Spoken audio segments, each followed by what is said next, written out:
this is the C&D channel. I'm Chris, and this is MMA for you. I'm going to be doing my post-fight analysis for UFC 137. As far as how the fight card went, it was a good card. It wasn't a great card, in my opinion. I think there's a lot of decisions which really hurt the card. The main event between Diaz versus Penn was really fun.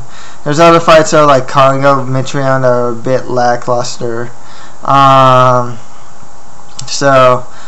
it was definitely a newsworthy card. I mean, you had 2 retirements. Hatsuyoki, keeping Japanese MMA kind of relevant. Donald Cerrone coming up the ladder. So yeah, let's get right to it. Nick Diaz beat BJ Penn by unanimous decision. This is one of the fights picks I missed. Actually, I missed 3 of them. I missed Congo, Mitrione, this one, and Palashevsky versus Griffin. One thing is that BJ, he looked really good in that first round. He was finding his mark. He was slipping, throwing counter punches, and he got a takedown. Took Diaz's back. Actually, got a transition side mount, and he looked really good. But then after around the 2nd and 3rd round, he started to fade, especially with Diaz's relentlessness, his pressure, and just his volume punching. Penn would try for takedowns even, and Diaz would easily stuff them. But it was a really fun fight. As far as BJ, he showed a lot of heart, which is really cool. In the 3rd round, he didn't give up. He kept fighting at the end. They really made it a scrap. That was a cool thing. It really was a scrap, and it was a good one too. I don't know who won fight tonight, but I'm sure this was fight tonight. It was an awesome fight. BJ did announce his retirement. Joe Rogan made it come across like that he's kind of skeptical that Penn really is gonna retire. However, in his last fights, except for the Hughes win, BJ has been getting visibly, hurt and really messed up. Banged up. This fight, he just looked, his face was just a mess. Same with the Fitch fight at the 3rd round, he just got a draw there. Frankie Edgar, he didn't really mess him up too much visibly, but, it's just these guys are just working him pretty hard, and really taking it to him these days. I hope he stays. I think another fight with John Fitch would be very fitting, or that fight with Carlos Condit. So I hope he stays. If not, he had a great career. He's one of my favorite fighters. That's the thing. Diaz, what can you say? He beat BJ Penn, standing. He beat him standing.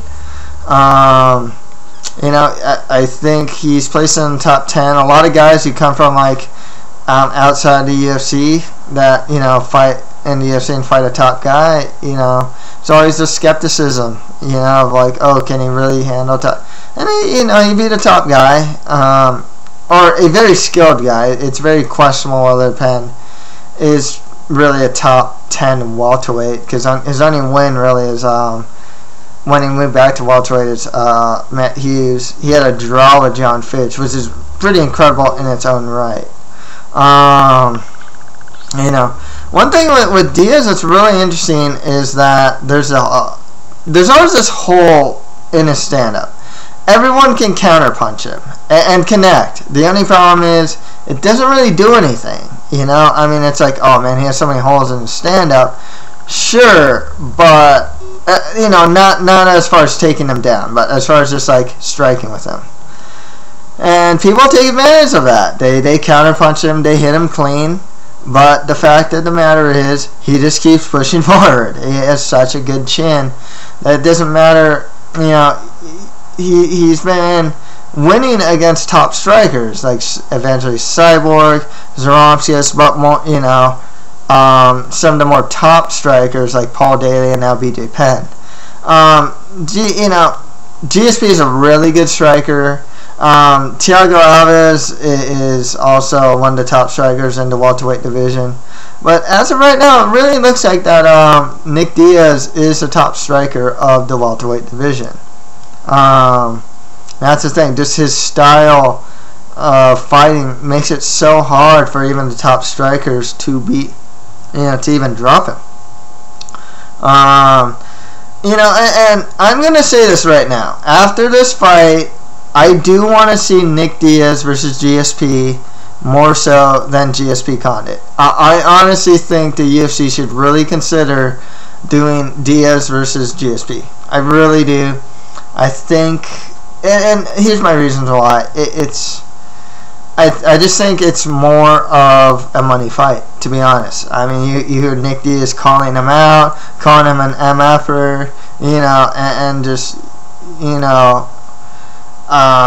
just really trying to just call him out and get this fight going, And I think the other thing that really works with GSP versus Diaz is that they're such polar opposites with each other.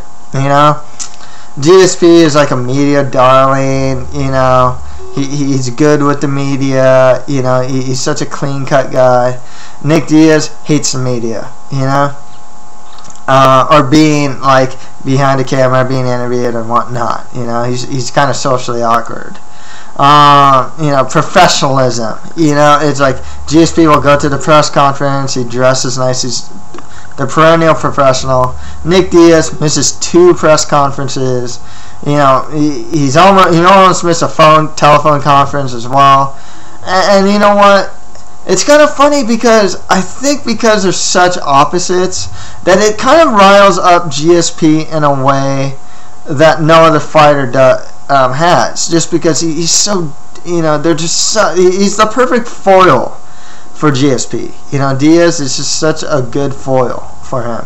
It's like when Diaz missed the press conferences, GSP seemed like authentically like riled up from that. That type of unprofessionalism was just so unheard of. If you heard like some of his interviews like after he found out that Diaz missed the press conference, the 2 press conferences, he seems like he's riled up. And then when Diaz was calling him out, it's like he seems authentically riled up. Apparently Joe Rogan was saying, GSP wants to fight him too, more than Condit. So it's just one of those things where they're just so different. I mean, even in their fighting, it's just GSP fights safe. He's been fighting safe lately. Diaz does not fight safe at all. He'll take some to give some. He wants to scrap.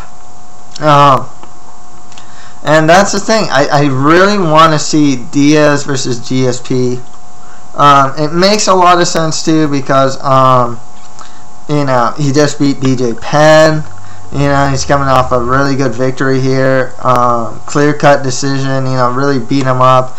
And he does possess some threats. I think Condit also possessed a lot of threats too to GSP. I'd like to see Condit Diaz myself as well, but Diaz GSP, I think Diaz would probably actually outstrike GSP, not in the sense of being the more technical fighter per se. It's just the idea of Diaz will take 1 to give 3 to GSP. I mean, that's the thing. That's what he does to every one of his opponents. He'll take 1 to give 3, to give 5. When he's taken down, he gets right back to his feet. And GSP's going to have to deal with that, going back to BJ Penn, though, I hope he doesn't retire. In a way, if he wants to retire, it's fine. It's his choice. If not, I think a rematch with Fitch would be great. Or BJ versus Carlos Condit would be really cool as well. Next fight after that, we had Czech Congo beating Matt Mitrione by unanimous decision. Kind of a lackluster fight. There's a lot of feinting. I know that like Congo would be pushed up against the cage a lot of times. Mitrione would take the center, but he'd like, and then he'd stalk towards Congo and throw a feint. I think this fight really showed Mitrione's greenness. He's really good. He fights. He is light on his feet. He didn't really pull the trigger as much as I would have wanted him to. Obviously his takedown defense isn't very good either. He still has a lot of development to do, whereas Congo, Congo is his toughest challenge to date. That's the thing. Jeez, what the heck? So blurry. Oh, there it is. Okay. Sorry. Technical difficulties. With Congo, though, the thing with Congo that's kind of weird is that, like, with Mitrione and, like, Pat Barry and guys like that, he beats guys he's supposed to. He really is that, like, gatekeeper to the upper tier of the division. It's like he can fight guys like Stephen Struve, I suppose, maybe Mike Russo. Mark Hunt would be pretty cool, actually. Roy Nelson would be really cool as well. But he's kind of shown that he can't beat those top guys. He doesn't have the skill set to beat the top guys either. He's a very good striker, mainly a really good counterpuncher, more so than aggressor, with decent offensive wrestling and decent top control. He sucks off his back. His takedown defense isn't bad. It's just not great. He has been dropped by a lot of opponents, or wall-balled pretty bad by like Travis Brown. Mears done it. A lot of guys. Pat Barry dropped him as well. It's really hard to see. It's cool that Congo's winning, but it's hard to see him get, any farther than where he is. Yeah. But the next fight after that, Roy Nelson beat Mirko CroCop by TKO in the third round. Good win by Nelson. He looked noticeably slimmer. His beard has grown longer, and then he cut it, after the fight. CroCop looked good too, but the only problem is he would circle into Roy's power and get tagged a couple times because of it. And he'd only throw his left hand or a left kick. There wasn't a lot of diversity in his strikes. He's retiring after this, and good for him. He probably should at this point. It sucks not seeing them retire off a win like Chris Lytle or something like that, but it just couldn't happen.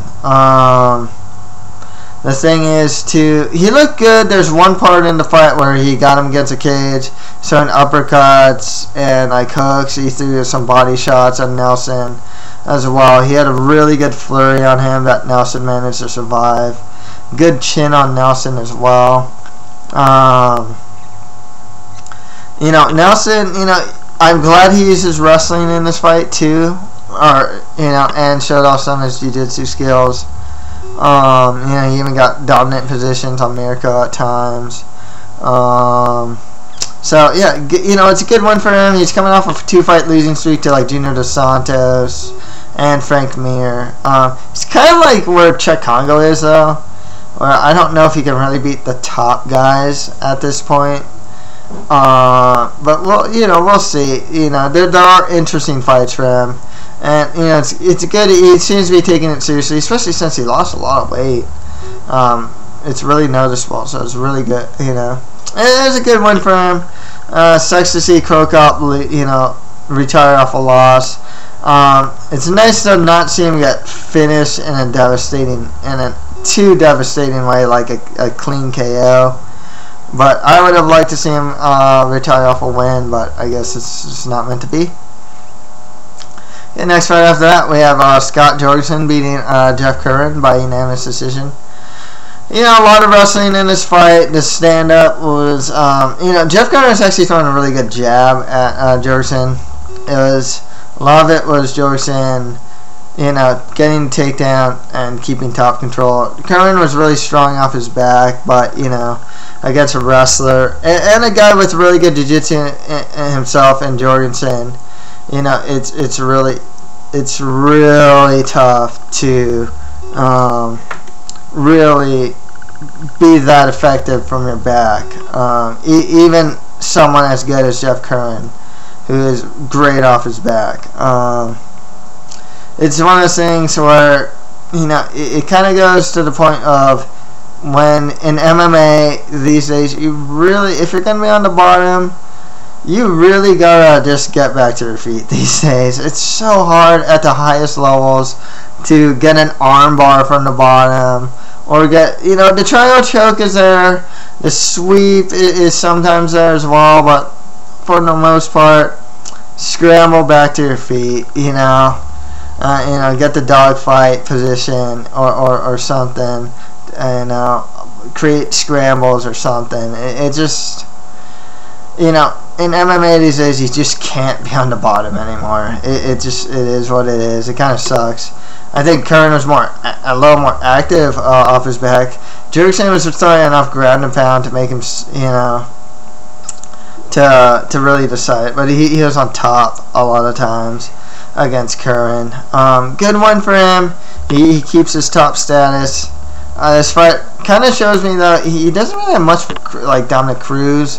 But there are interesting fights for him, you know, whether it's like Benavidez, Faber, Bowles, you know, Demetrius Johnson.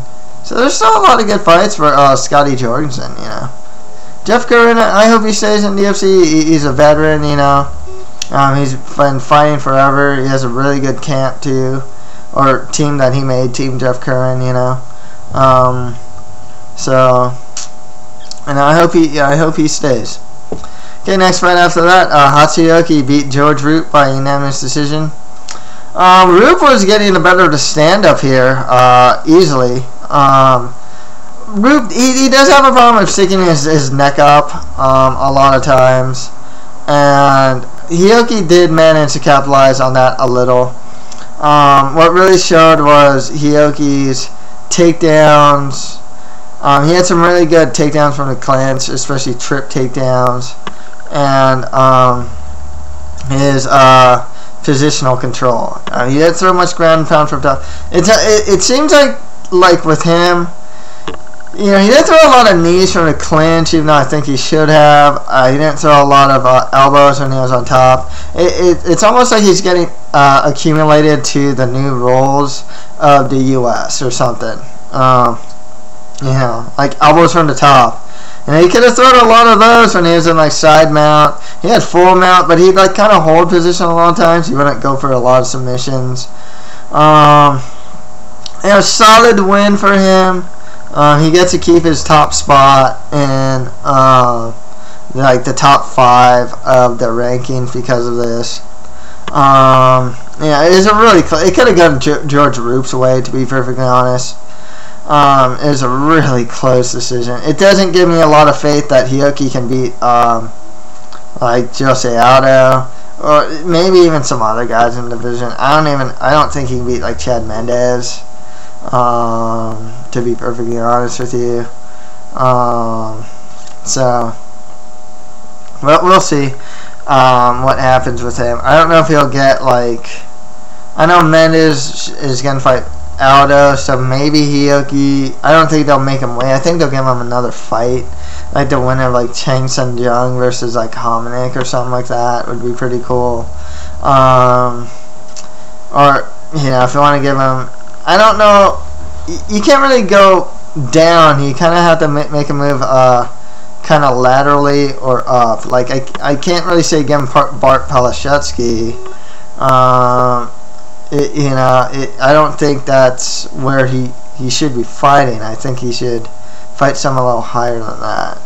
So it's really tough to say who to give Hioki next, to be perfectly honest. Okay, next fight after that on the Sprite prelims, Donald Cerrone beat Dennis Seaver by rear naked choke. You know, it was a pretty short fight. You know, Cerrone managed to get a head kick that really that dropped Seaver, and then you know, he kept dropping him actually. Seaver managed to recover, but he kept getting dropped, and then finally he got a rear naked choke. I mean, this is like what, 5 wins in a row in the UFC.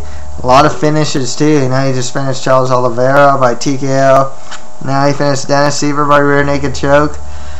Yeah, title shot looming for this guy. You know, I mean, I don't know how else to say it. The thing is that, like, the problem with Cerrone, it's like he very recently lost to Ben Henderson. You know, twice. He's lost him twice. So you're kind of like, I'm always kind of thinking, you know, this loss has always come to my head. I really think Cerrone should fight a wrestler. I think before giving him a title shot, give him a wrestler. Because I really want to see how he does against someone that's going to really try and take him down more before giving him a title shot. It's just one of those things where, you know, like just going back to the Henderson fight, it's can he handle a wrestler, you know, or not. Sean Shirk's available. Jim Miller, Donald Cerrone would be pretty cool. The loser of, you know, I'm thinking the winner of Henderson versus Guida is gonna get Frankie Edgar. Heck, if you want to do Gilbert Melendez versus Cerrone, that'd be pretty cool too. So it's kind of cool. The lightweight division kind of figured itself out, which is kind of nice. And Cerrone's actually up there now. You know, he beat so a really solid guy. Seaver, who's coming off was coming off a good, like, solid 4-fight win streak. And Cerrone, you know, he beat him pretty easily actually. The other thing was Cerrone, maybe Cerrone Barboza. That'd be a pretty cool fight as well. I'd actually pick Cerrone to win that one. Lightweight's pretty stacked. You can actually just give him like Sam Stout. That'd be pretty cool as well. So, you know, there's a lot of good fights for him in the division. With Seaver, you know, I expect him to come back. You know, this is a guy that when he came back to UFC, he really made it, you know, he made the best out of his return to the UFC, you know. He went on a win streak, had a really good fight against Ross Pearson that he lost. Went another win streak, you know, against some solid guys too, you know. So, you know, I expect him to you know, get a couple wins here and there. You know, he's a good fighter. You know, he's a solid fighter, solid stand-up, good takedown defense. You know, Cerrone, you know, his length really came into play here, and this is overall skill too. Okay, next fight after that, Bart Palashevsky beat Tyson Griffin by knockout in the first round. Man, Tyson Griffin should have just went for takedowns here, man. I was thinking he should have gone for more kicks, but, you know, Palashevsky just laid it on him. You know, I never actually saw too much in Palashevsky, even though he's beaten, like, Anthony Pettis and Griffin. For some reason, I just could never really get behind the guy. But now, you know, there's certain guys that do that to me, too. Like, Cyril Diabate does that for me. Like, he keeps winning, even though I always pick against him. Palashevsky is just one of those guys I always pick against, but now I don't know if I can't really do that anymore, you know. You know, good win for him. This is his first fight in the UFC. Not his first fight under Zuffa, but his first fight in the UFC, and he won with a pretty spectacular knockout. And the only, like, actual knockout, like clean knockout of the night, which I would guess, I didn't check, but I'd guess he gets knocked out of the night. It's either him or Roy Nelson, and it's not like Nelson got like a clean KO or anything. Griffin, you know, after beating Manny Gambarian, you know, I kind of thought he'd really climb up the ladder. I thought he was going to beat Palashevsky, but, you know, Palashevsky just, you know, managed to outstrike him and knock him out. You know, what can you say? You know, there's some really interesting fights for him at 145. You can give him the winner of Chang Seng Jung versus Mark Homnick. That would be pretty cool. Name fans around if you want to give him someone kind of lower. You know, so there's still good fights for the guy. You know, there's a lot of good fights. I don't know if he'd win. I remember when he fought like a guy like Shelarus, for example. You know, he got taken down. He is a guy that does get taken down a lot. That I've seen. You know.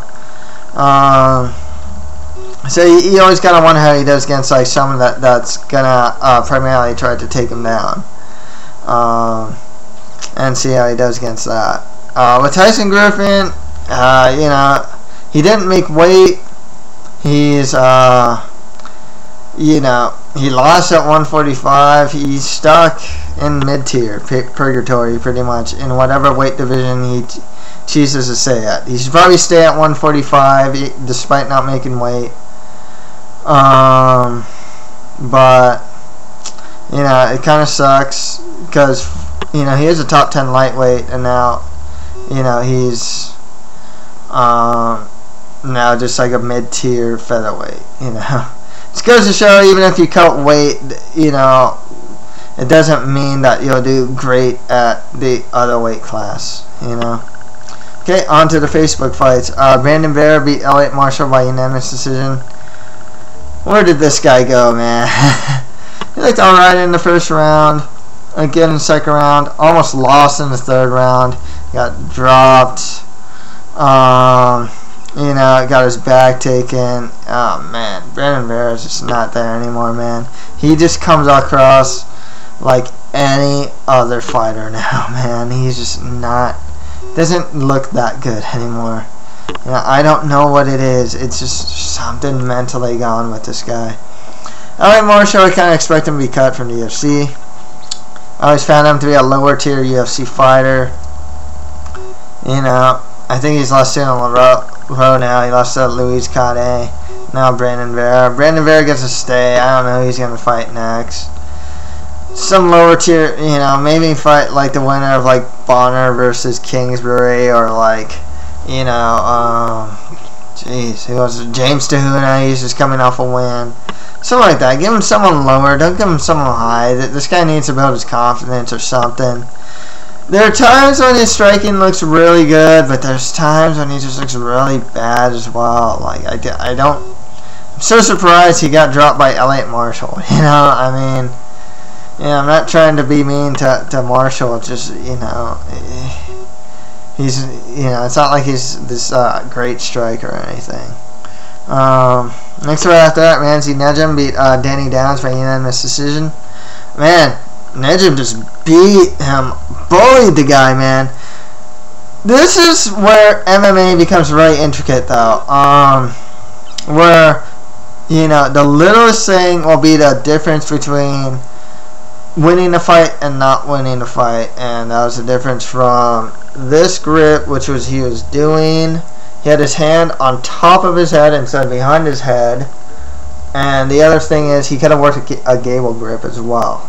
I think they were even telling him to work the gable grip, because there's so many times when Nejim would take Danny Downs' back, but and actually had his arm underneath his,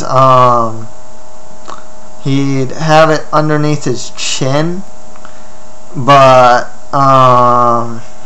you know, he just couldn't finish that choke, you know, and it was just something as small as the gable grip, you know, just switching his grip, that's all it was. And Danny Downs, I expect him to be cut because he just lost to Jeremy Stevens, now he lost to Ramsey. And this fight really got to display his strong suits. His striking was pretty good. He kind of just blitzes forward. His wrestling was really good, and his, you know, his positioning was really good too. I mean, he just beat up Downs. He had some really good positional awareness, you know, like he'd take his back and, you know, go underneath his armpit to grab his hand to beat him up with his other hand. You know, it's just little things like that. That was really cool. Really got to show off his strengths. You know, he's still young. He's a solid wrestler. You know, striking is improving. you know, he definitely has a chance to get better. You know, good win from you know, it's a solid win for him. Okay, and Francis Carmont, Carmoine, I'll just say Carmont, beat Chris Camozzi by unanimous decision. I really like Francis's knees from the tie plum, especially to the body. He showed some solid wrestling, decent top control, good takedown defense as well. I didn't like that his hands were really far down. He seemed kind of tired too, but you know, that could have just been me. Camozzi, you know, he's a solid fighter, but that's about it. That's what he really shows, is that he's just kind of a solid fighter, but he's good but not great, and he kind of showed it here. You know, I like to see more up and comers in the UFC middleweight division, and Francis is a welcome addition to the division. And finally, Clifford Starks beat Dustin Jacoby by unanimous decision. You know, Starks won with his superior wrestling. He didn't really do much on top. He threw some ground and pound, very green. You know, he has less than 10 fights, still undefeated. He's still young, and he you know, he's wrestled out of ASU, trained with Cain Velasquez, or was a teammate of Cain Velasquez, if I'm not mistaken, in ASU. So, you know, he has potential, you know. So yeah, that's pretty much it for my post-fight analysis for UFC 137. If you have any comments or anything, just leave them below. And that's it for MMA for you. Thank you very much.